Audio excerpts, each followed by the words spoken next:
राधे राधे दोस्तों, जय श्री कृष्णा। कान्हा जी की कृपा हम सब पर बनी रहे, इन्हीं शुभकामनाओं के साथ आज की वीडियो को शुरू करते हैं।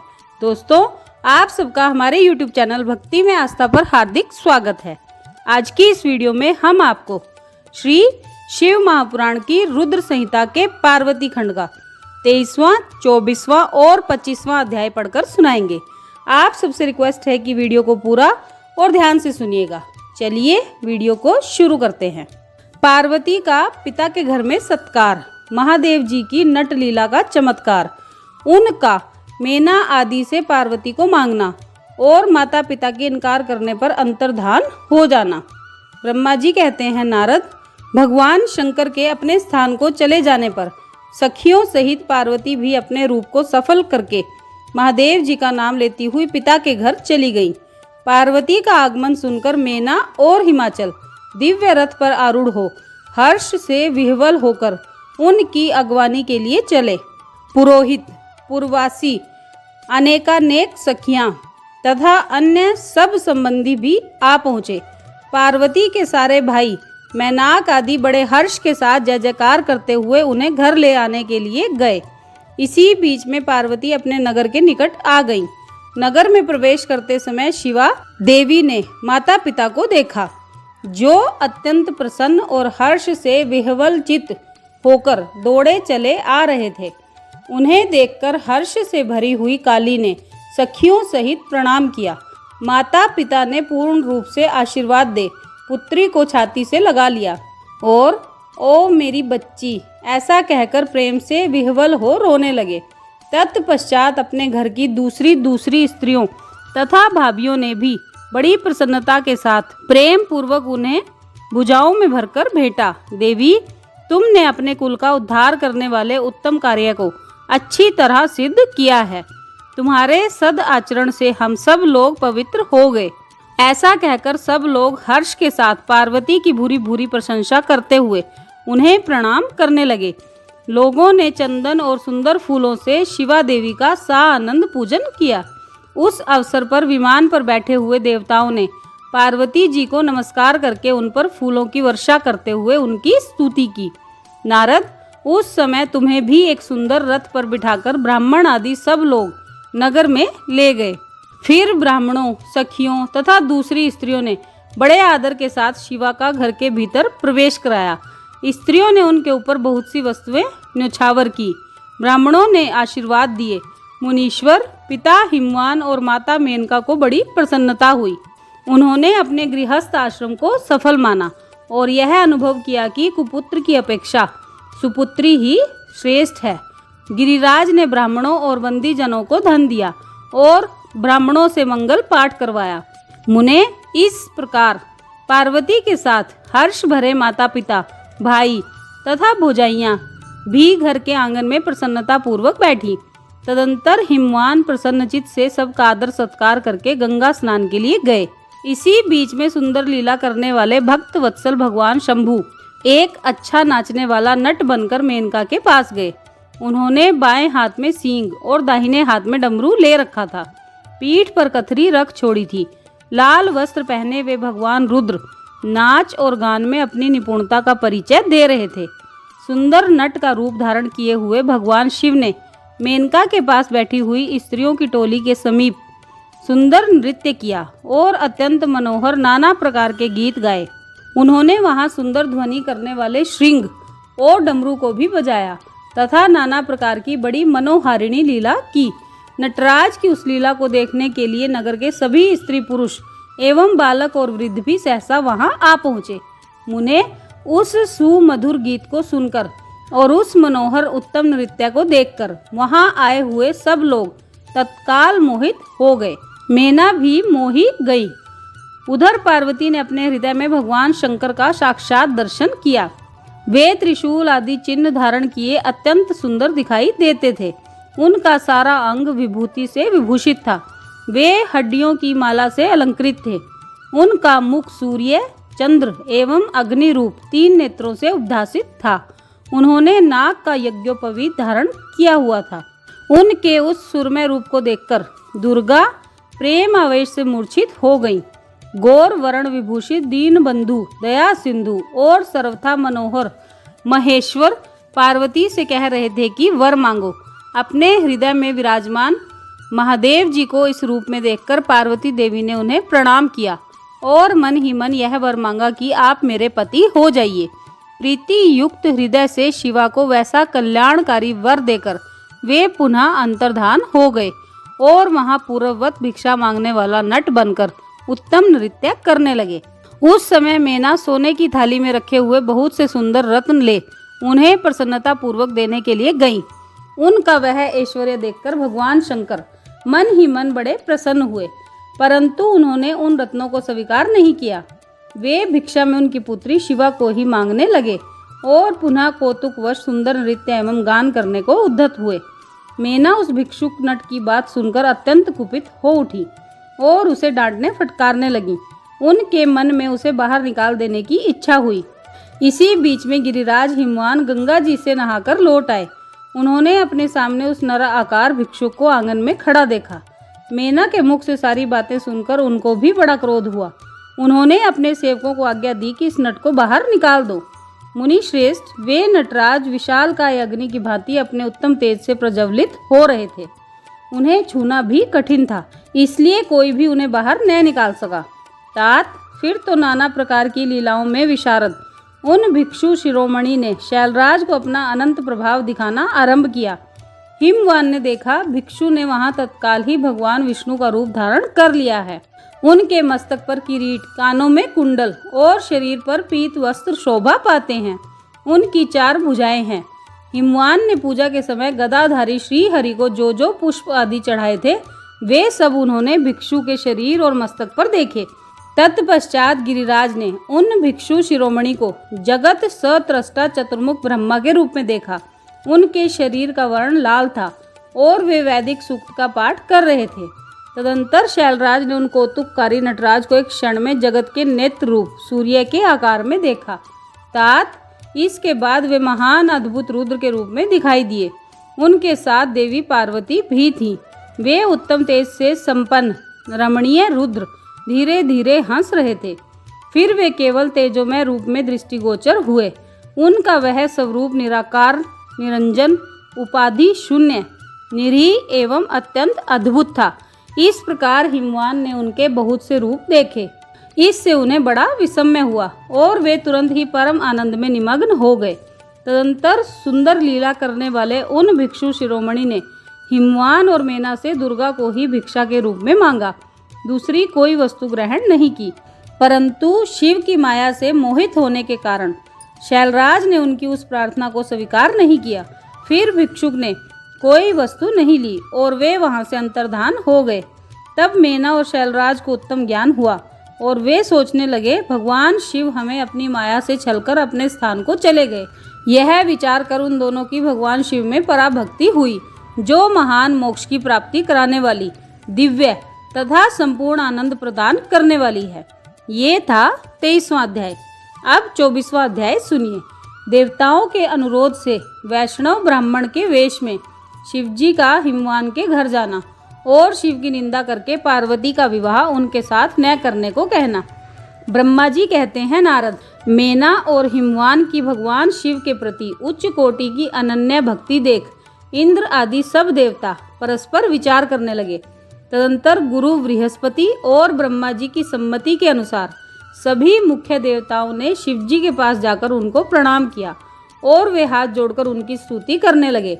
देवता बोले, देव देव महादेव करुणाकर शंकर, हम आपकी शरण में आए हैं, कृपा कीजिए, आपको हमारा नमस्कार है। हे स्वामिन, आप भक्त वत्सल होने के कारण सदा भक्तों के कार्य सिद्ध करते हैं, दीनों का उद्धार करने वाले और दया के सिंधु हैं तथा भक्तों को विपत्तियों से छुड़ाने वाले हैं। इस प्रकार महेश्वर की स्तुति करके इंद्र सहित संपूर्ण देवताओं ने मैना और हिमवान की अनन्य शिव भक्ति के विषय में सारी बातें आदर पूर्वक बताई। देवताओं की वह बात सुनकर महेश्वर ने उनकी प्रार्थना स्वीकार कर ली और हंसते हुए उन्हें आश्वासन देकर विदा किया।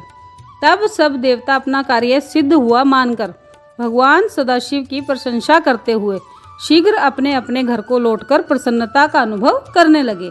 तदंतर भक्त वत्सल महेश्वर भगवान शंभु, जो माया के स्वामी हैं, निर्विकार चित्त से शैलराज के यहाँ गए। उस समय गिरिराज हिमवान सभा भवन में बंधु वर्ग से घिरे हुए पार्वती सहित प्रसन्नता पूर्वक बैठे थे। इसी अवसर पर वहां सदाशिव ने पदार्पण किया। वे हाथ में दंड, छत्र, शरीर पर दिव्य वस्त्र, ललाट में उज्जवल तिलक, एक हाथ में स्फटिक की माला और गले में शालग्राम धारण किए भक्ति पूर्वक हरिनाम का जप कर रहे थे और देखने में साधु वेशधारी ब्राह्मण जान पड़ते थे। उन्हें आया देख सपरिवार हिमवान उठकर खड़े हो गए। उन्होंने उन अपूर्व अतिथि देवता को भूतल पर दंड के समान पड़कर भक्ति भाव से साष्टांग प्रणाम किया।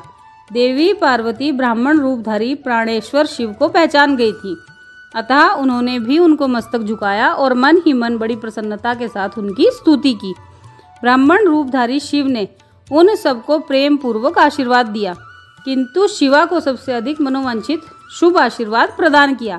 शैलाधिराज हिमवान ने बड़े आदर से उन्हें मधु, पर्क आदि पूजन सामग्री भेंट की और ब्राह्मण ने बड़ी प्रसन्नता के साथ वह सब ग्रहण किया।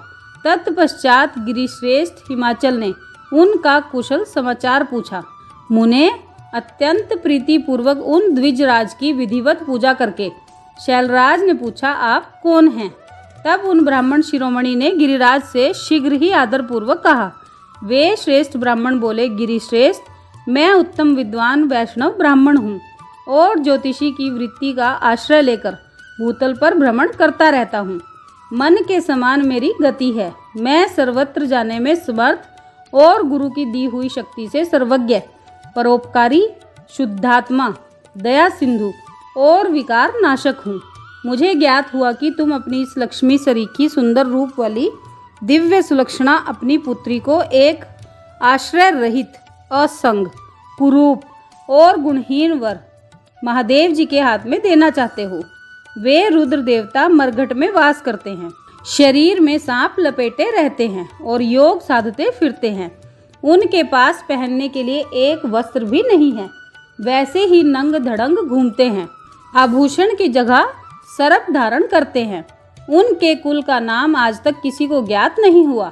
वे कुपात्र और कुशील हैं, स्वभावतः विहार से दूर रहते हैं, सारे शरीर में भस्म रमाते हैं, क्रोधी और अविवेकी हैं। उनकी अवस्था कितनी है यह किसी को ज्ञात नहीं। वे अत्यंत कुत्सित जटा का बोझ सदा सिर पर धारण किए रहते हैं। वे भले बुरे सबको आश्रय देने वाले, भ्रमणशील, नागहार धारी, भिक्षुक, कुमार्ग परायण तथा हट पूर्वक वैदिक मार्ग का त्याग करने वाले हैं। ऐसे अयोग्य वर को आप अपनी बेटी ब्याहना चाहते हैं। अचल राज, अवश्य ही आपका यह विचार मंगलदायक नहीं है। नारायण कुल में उत्पन्न ज्ञानियों में श्रेष्ठ गिरिराज, मेरे कथन का मर्म समझो। तुमने जिस पात्र को ढूंढ रखा है वह इस योग्य नहीं है कि उसके हाथ में पार्वती का हाथ दिया जाए। शैलराज, तुम ही देखो, उनके एक भी भाई बंधु नहीं है। तुम तो बड़े बड़े रत्नों की खान हो, किंतु उनके घर में भूंजी भांग भी नहीं है। वे सर्वथा निर्धन हैं।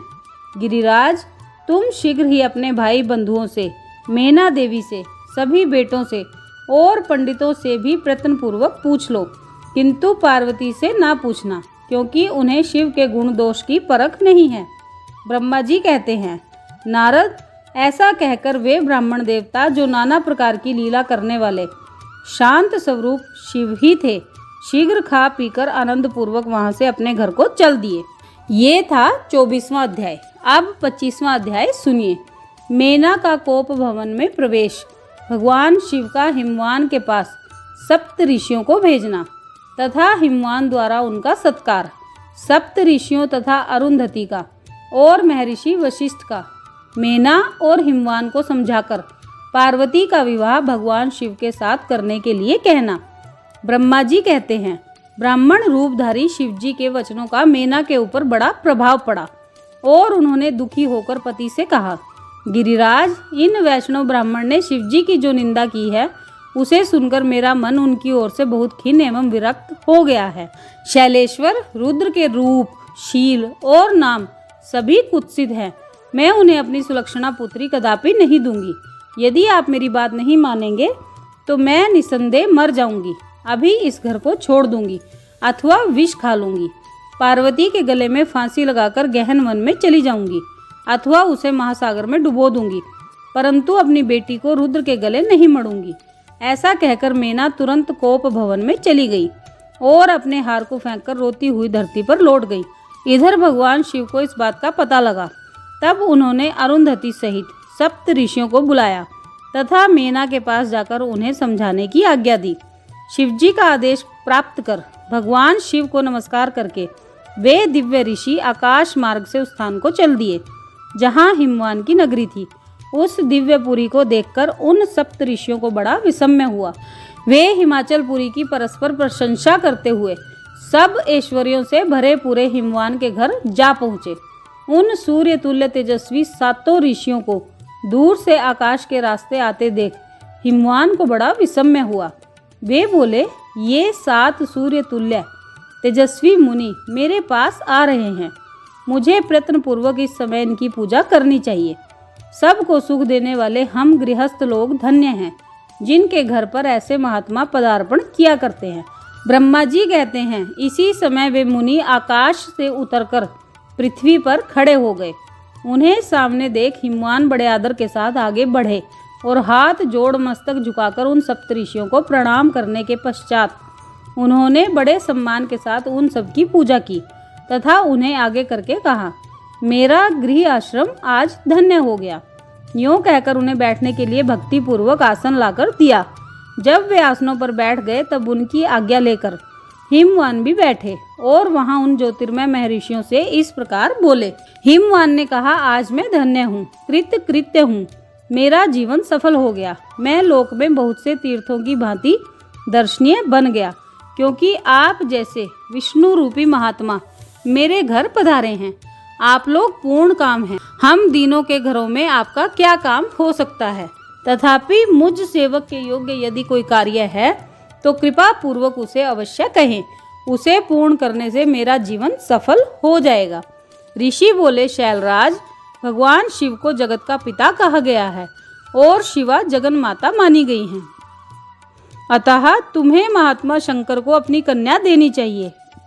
हिमालय, ऐसा करके तुम्हारा जन्म सफल हो जाएगा तथा तुम जगत गुरु के भी गुरु हो जाओगे, इसमें संशय नहीं है। मुनीश्वर, सप्त ऋषियों का यह वचन सुनकर हिमवान ने दोनों हाथ जोड़ उन्हें प्रणाम करके इस प्रकार कहा। हिमालय बोले, महाभाग सप्त ऋषियों, आप लोगों ने जो बात कही है उसे शिव की इच्छा से मैंने पहले से ही मान रखा है, किंतु प्रभो, इन दिनों एक वैष्णव धर्मी ब्राह्मण ने आकर भगवान शिव के प्रति प्रसन्नता पूर्वक बहुत सी उल्टी बातें बताई हैं। तभी से शिवा की माता का ज्ञान भ्रष्ट हो गया है। वे अपनी बेटी का विवाह उस योगी रुद्र के साथ नहीं करना चाहती। ब्राह्मणों, वे बड़ा भारी हट करके मैले कपड़े पहन कोप भवन में चली गई हैं और समझाने पर भी समझ नहीं रही हैं। मैं भी उस वैष्णव ब्राह्मण की बात सुनकर ज्ञान भ्रष्ट हो गया हूँ। आपसे सच कहता हूँ, भिक्षुक रूपधारी महेश्वर को बेटी देने की मेरी भी अब इच्छा नहीं है। ब्रह्मा जी कहते हैं, नारद, मुनियों के बीच में बैठे हुए शैलराज शिव की माया से मोहित हो उपर्युक्त बात कहकर चुप ही रहे। तब उन सभी सप्तऋषियों ने शिव की माया की प्रशंसा करके मेनका के पास अरुंधति को भेजा। पति की आज्ञा पाकर ज्ञानदायिनी अरुंधति देवी तुरंत उस घर में गई जहाँ मेना और पार्वती थी। जाकर उन्होंने देखा मेना शोक से आकुल होकर पृथ्वी पर पड़ी है। तब उन साध्वी देवी ने बड़ी सावधानी के साथ मधुर एवं हितकर बात कही। अरुंधति बोली, साध्वी रानी मेनके, उठो, मैं अरुंधति तुम्हारे घर में आई हूँ तथा दयालु सप्त ऋषि भी पधारे हैं। अरुंधति का स्वर सुनकर मेना शीघ्र उठ गई और लक्ष्मी जैसी तेजस्विनी उन पतिव्रता देवी के चरणों में मस्तक रखकर बोली। मेना ने कहा, अहो, हम पुण्य जन्मा जीवों को आज यह किस पुण्य का फल प्राप्त हुआ है कि हमारे इस घर में जगत सत्रष्टा ब्रह्मा जी की पुत्र वधू और महर्षि वशिष्ठ की पत्नी पधारी हैं। देवी, आप किस लिए आई हैं, यह मुझे बताइए।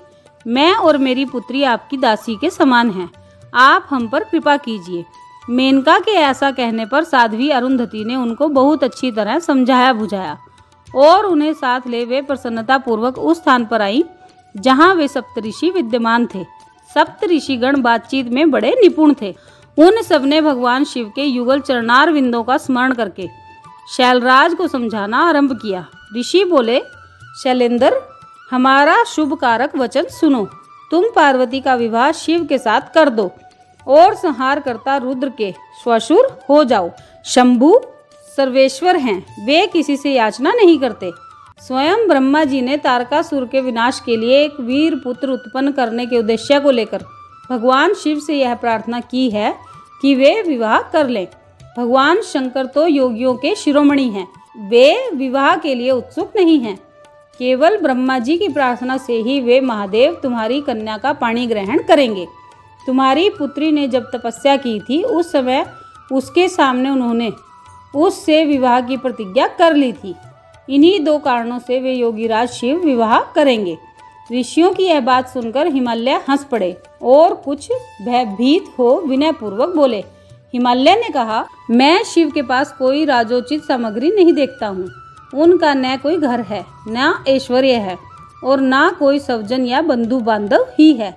मैं अत्यंत निर्लिप्त योगी को अपनी बेटी देना नहीं चाहता।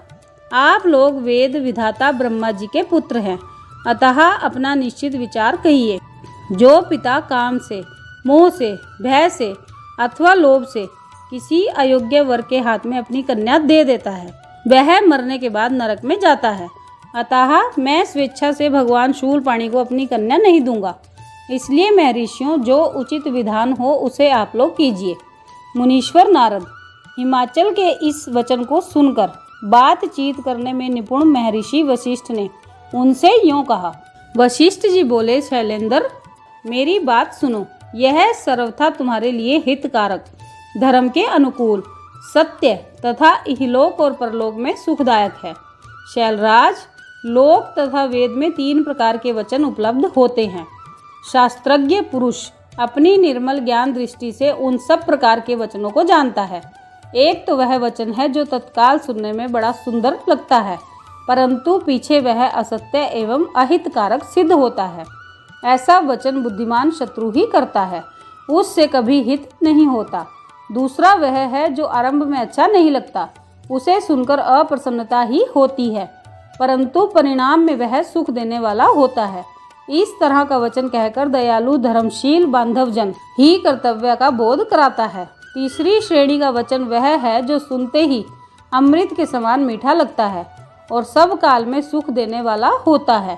सत्य ही उसका सार होता है, इसलिए वह हितकारक हुआ करता है।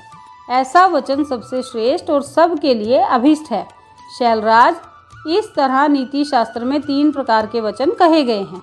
इन तीनों में से तुम्हें कौन सा वचन अभीष्ट है, बताओ, मैं तुम्हारे लिए वैसा ही वचन कहूँगा।